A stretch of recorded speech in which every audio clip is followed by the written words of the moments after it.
I'm Megan Pyra. And I'm Shalise Hadley. This is Refashion Your Life. Okay, we didn't feel that we could wrap up relationship talk without being a little more candid about intimacy.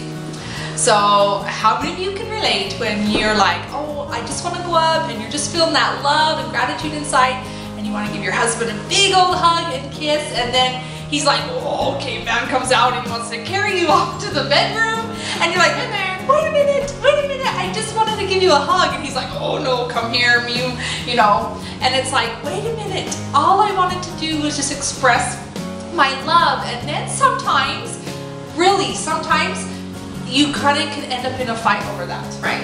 Because feelings get hurt, yes. Can lead to an argument. Yeah. And then the whole night's shot. Because you were in one place and he was in another. And you know what? That is really common ground for so many people. Except we get in this habit of natural responses, like things that we program ourselves to do. And really, you can't do that. Okay, so you gave your husband a hug because you were in a place of love and gratitude, and he's going, wait a minute, I want to show you what I want, and that's the place he's in. Right. So you have to compromise, you have to come together, right, and communicate.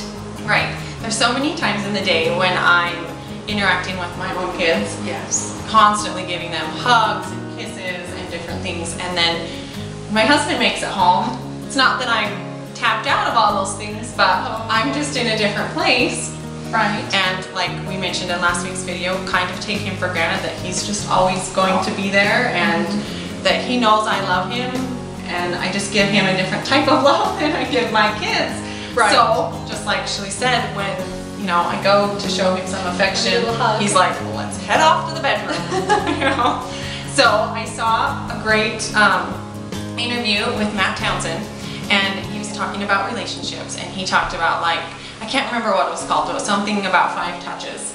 Yes. How establish in your relationship that you will physically interact 5 times a day, and that it doesn't have to lead anywhere. Right, right. It doesn't have to. That you can just give him a kiss, that's first touch, and you can give him a hug, and that's second. And so I tried this with my husband. I said, okay, I saw Matt Townsend and he talked about this, and so we can establish a common ground, like we talked about a couple weeks ago with the, trigger words and just laying it out there.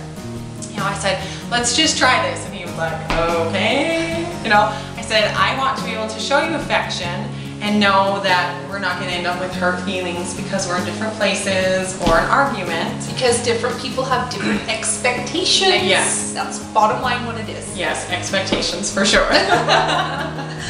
So we did it, and I just, and it made it easier, and it also helped me realize how much physical touch or interaction I was giving him or was not giving him.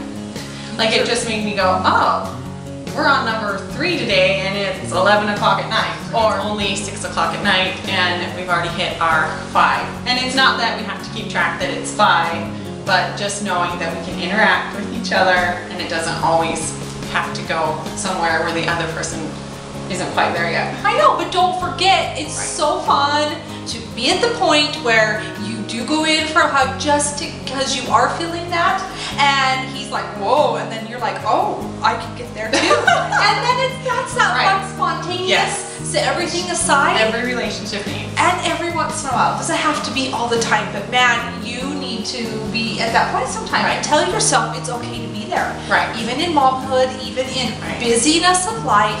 It's not the checklist. No. It's not after a certain time of the night. Right. Yes. Spontaneity for sure.